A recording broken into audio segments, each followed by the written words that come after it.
This is Ma'rifatul Rujal by Yahya ibn Ma'in. Yahya ibn Ma'in, a very respected scholar of hadith, and a very respected scholar of narration. That's his book. And this is volume number 2. And استعمل Umar ibn Khattab هؤلاء الرعت. He mentions a number of people that Umar, he narrates, his chain of narration is here, that Umar ibn Khattab has employed a number of people as his ummal, as his governors. And the next page he says, there's a poem, long poem, that people complained to Umar ibn Khattab that your governors are corrupt, they're stealing from Baytul Mal. And then at the end he mentions that فَقَالَ عُمَرْ إِنَّا قَدْ أَعْفَيْنَاهُ مِنَ الشَّهَادَةِ. He says, we are not going to investigate this matter, we are not going to investigate whether my governors, they steal from Baytul Mal. وَنَأْخُذُ نِصْفَ أَمْوَالِهِمْ. What we are going to do is we are going to confiscate and I'll take half of their properties. قال فأخذ من العمال نصف أموالهم.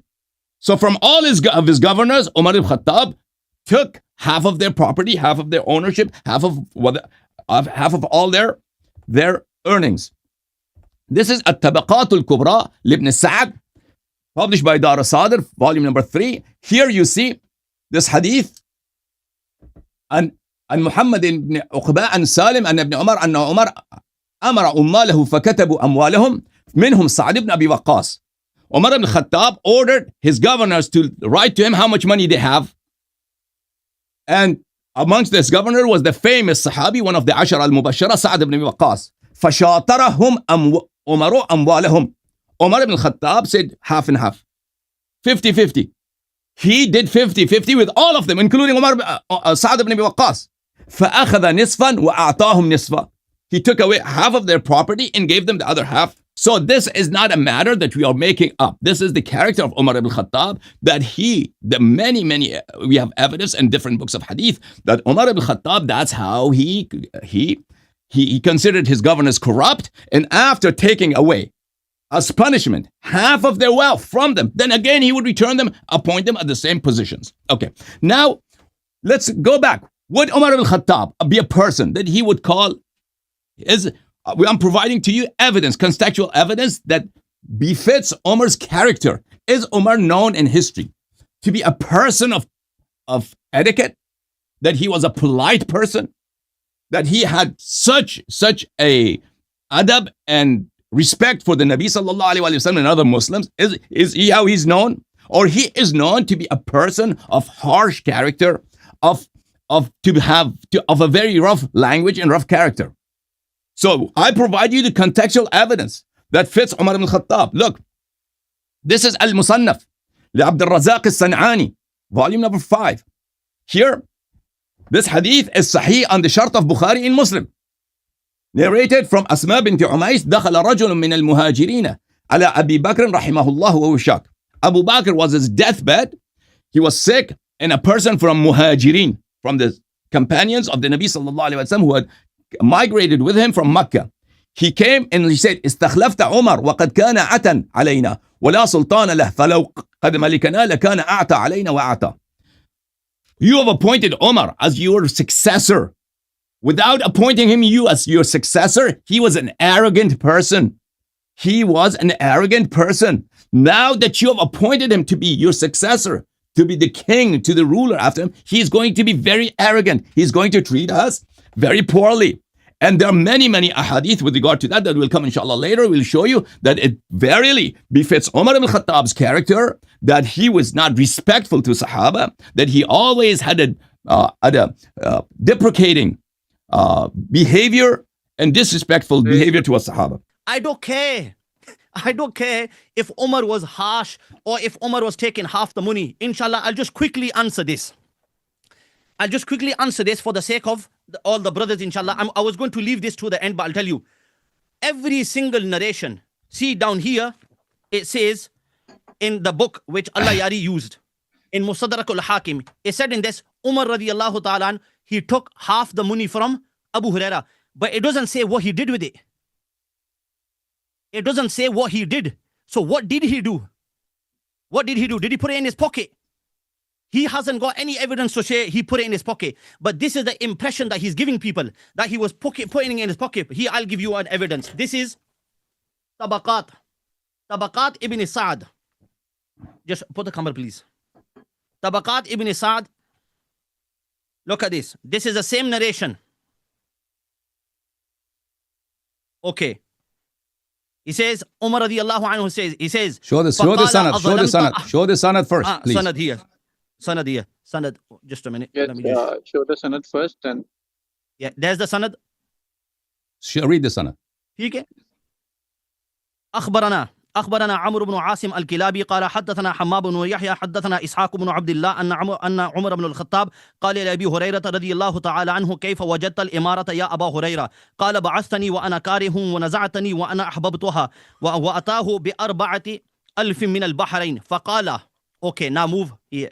ठीक? You see there. It says فقال أظلمت أحدا. Did you oppress anybody? Hazrat Umar said to Abu Hurairah, did you oppress anybody? قال لا. He said, no, I didn't oppress anybody. قال أخذت شيئا بغير حقي. Did you take anything without its right? Hazrat Abu Hurairah replied, no, I didn't. لا. قال فما جئت به لنفسك. What did you bring for yourself? What did you bring for... قال 20,000. I brought 20,000. قال من أين أصبتها? Where did you get this from? قال كنت أتجر. I was doing business with it. قال انظر رأس مالك ورزقك فخذه واجعل الآخر في بيت المال. واجعل الآخر في بيت المال. Put the rest of it in Baytul Mal. Put the rest of it in Baytul Mal. Every single hadith where he has said Umar was taking half, what was Umar doing with it? Because it does not say in the hadith which he was saying that he was putting in his pocket. So how can you accuse without evidence? But I have given you evidence that he was putting it in the Baytul Mal. Yeah. I've given you evidence, he's given him. Inshallah, this is slowly going to come. It's coming forward, inshallah. This just shows how Umar radiallahu anhu was forcing his ummal, his governors, to live a life of asceticism. This shows the taqwa of Umar. This shows the justice of Umar, that he was forcing them to live a life of no luxury.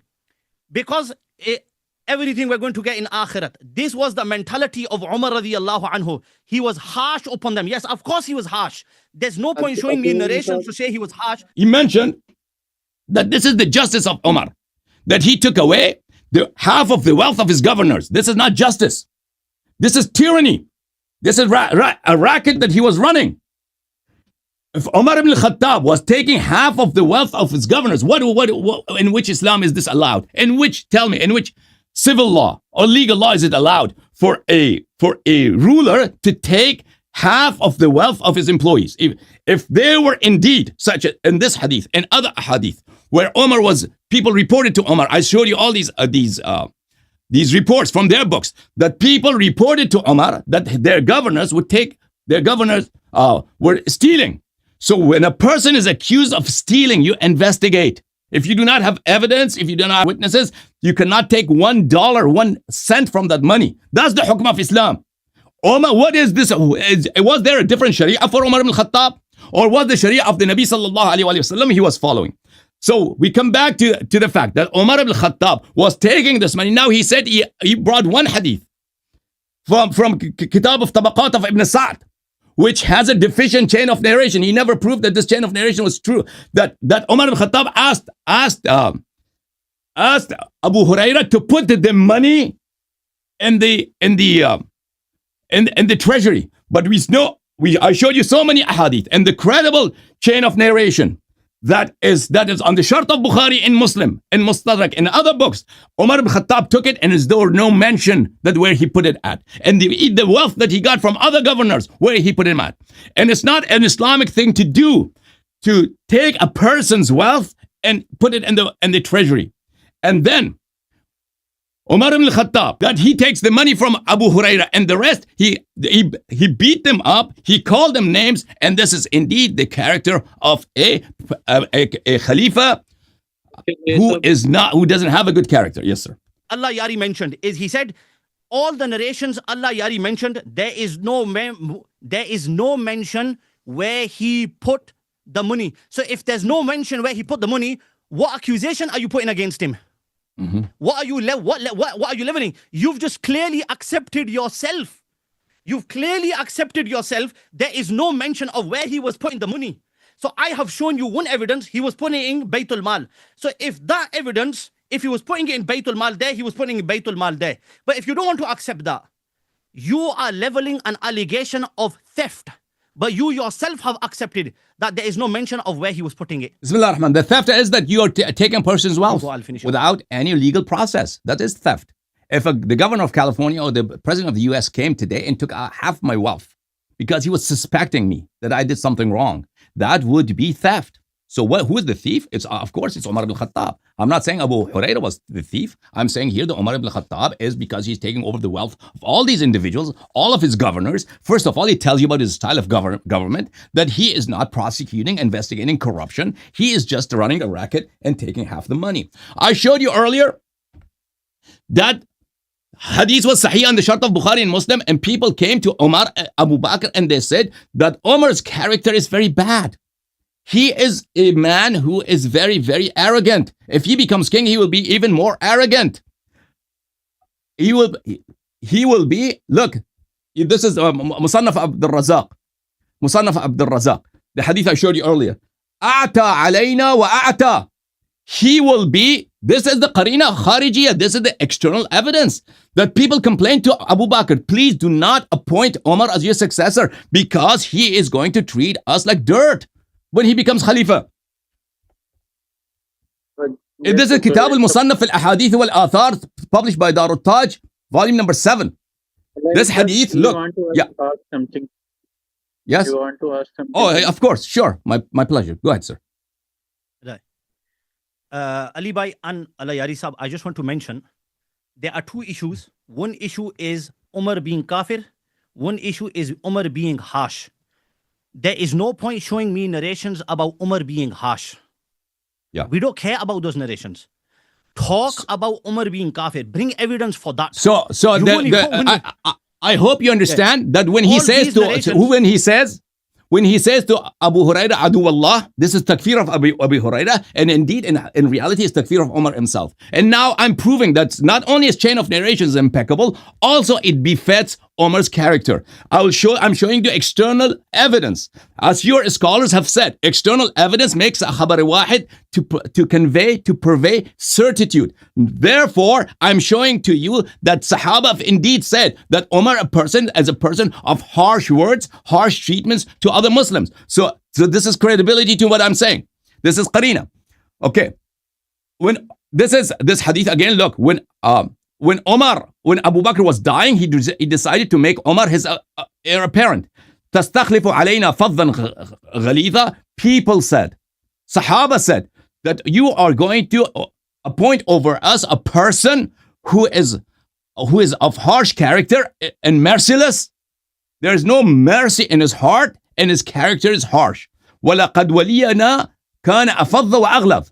And if he becomes our ruler, he will be even more merciless and he will be even more harsher against us. فَمَا تَقُولُ لِرَبِّكَ. What are you going to answer to God that you're making such a person our leader? So therefore, this is a character trait of Omar to not to show respect to people and to be harsh to people. Look, and this is the book of Kitab Fadail al-Sahaba li Ahmad ibn Hanbal.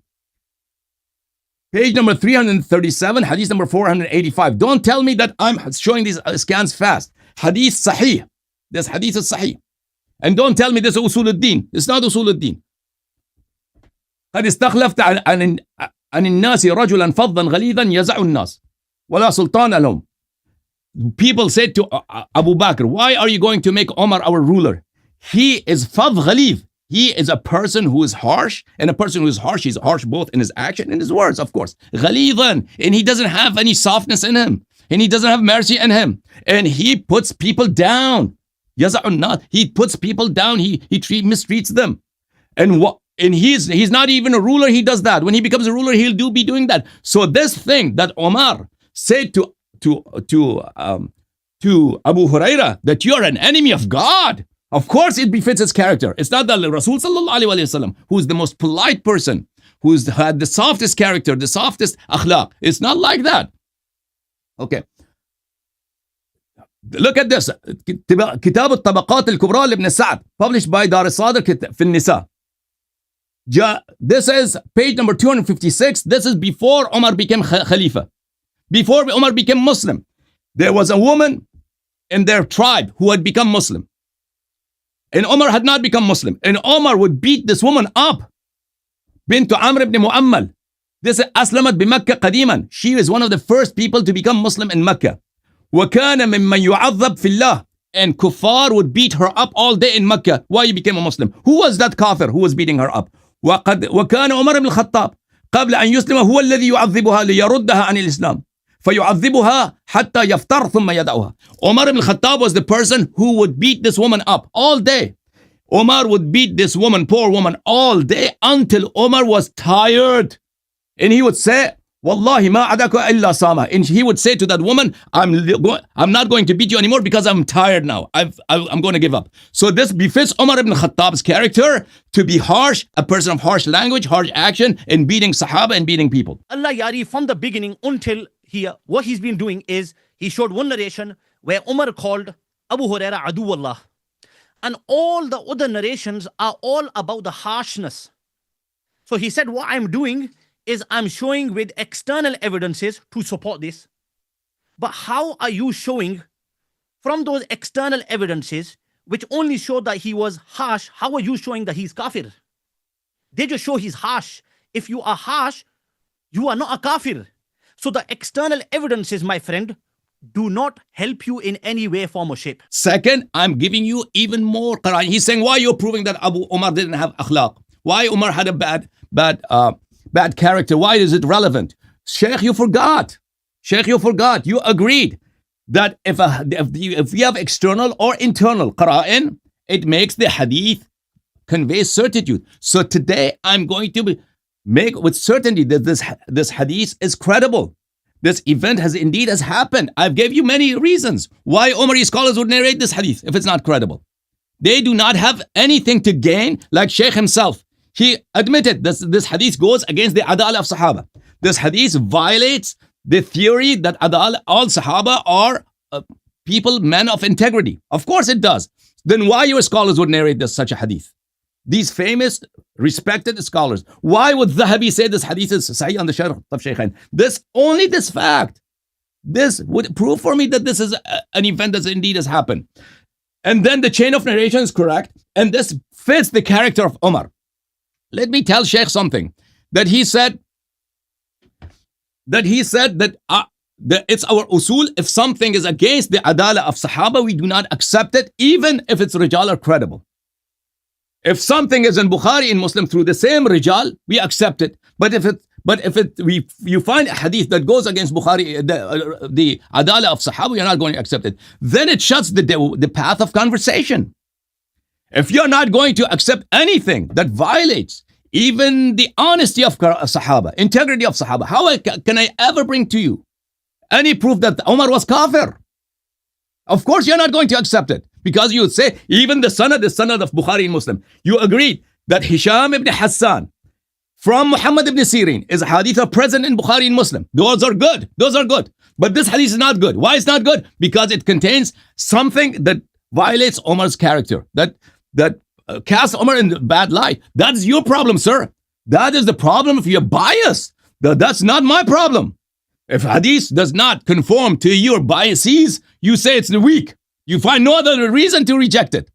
Because the same chain of narration, by consensus of all scholars, Umari scholars, is the greatest chain of narration, the most incredible chain of narration. Chain of narration of Bukhari and Muslim. Hisham ibn Hassan and Muhammad ibn Sirin.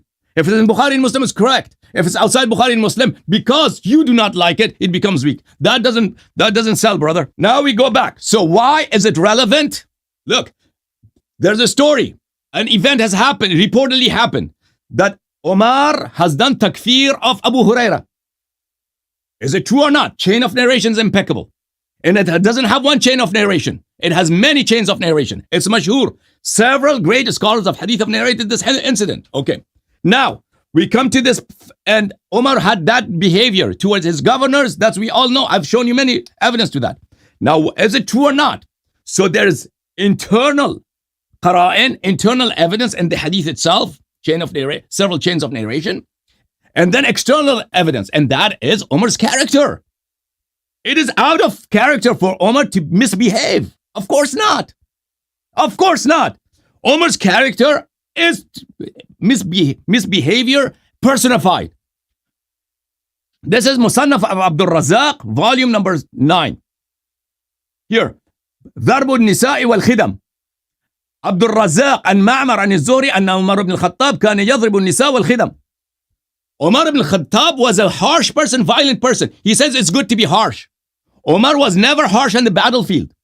Umar always ran away from the battlefield. Umar always, and I show it to you inshallah. He says it's good for a man to be harsh. It's good for a man to be harsh against the enemy, not against women and children and servants. Here, Umar used to beat up women and servants. Abdul Razak and Ibn Jurayj and Ibn Shihab and Umar مثله. And second chain of narration. Third chain of narration. سئل نافع هل كان ابن عمر يضرب رقيقة؟ قال نعم. His son was the same way. Abdullah ibn Umar. He used to beat up his servants, his slaves. They used to beat them up. And Aisha narrates Ma'mar and Zori and Urwa and Aisha. Chain of narration impeccable. Per Bukhari and Muslim. ما ضرب رسول الله صلى الله عليه وآله خادما له ولا امرأة. Aisha said Rasulullah sallallahu alayhi wa sallam never beat a woman and never beat a servant. Never. It was Umar's behavior to beat up women and beat up children and beat up his servants. Look, this is كتاب التاريخ الكبير للبخاري. And here narrates from Sharahbil narrates, and he says we were young, we were playing in the masjid. Omar beat us up with mikhfaqa. You know what's mikhfaqa? Mikhfaqa is a long piece of leather with metal placed in it to have a lot of weight to it hurt a lot. So Omar used to beat up children with that. So it's such a person to call Abu Hurairah names. And he says in that hadith, where is it? He beat up. Sheikh, read the same hadith at the end. Abu Hurairah says that you beat me up to Umar ibn Khattab. You read the end of that hadith. يشتم عرضي ويضرب ظهري. And I'm not going to become your governor again because I'll be beaten up by you. That's Abu Hurairah's word. That clearly indicates that he was beaten up. This is Musannaf of Abdul Razak, volume number 10. عن إكرمة بن خالد دخل عمر بن الخطاب عليه وترجل ولبس ثيابا حسانة فضربه عمر بالدرة حتى أبكاه. Ikrimah ibn Khalid says that Umar's son came to him and he had put on very beautiful clothes and he had combed his hair. Umar beat up his son. His son started crying. Hafsa, his daughter, said, why? He didn't do anything wrong. لم يكن فاحشا لما ضربته.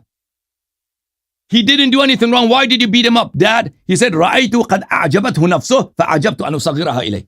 I saw him that he was proud of his clothes and his hairstyle. So I beat him up in order to humiliate him. That is the character of Umar. He runs away from the battlefield, from the kuffar.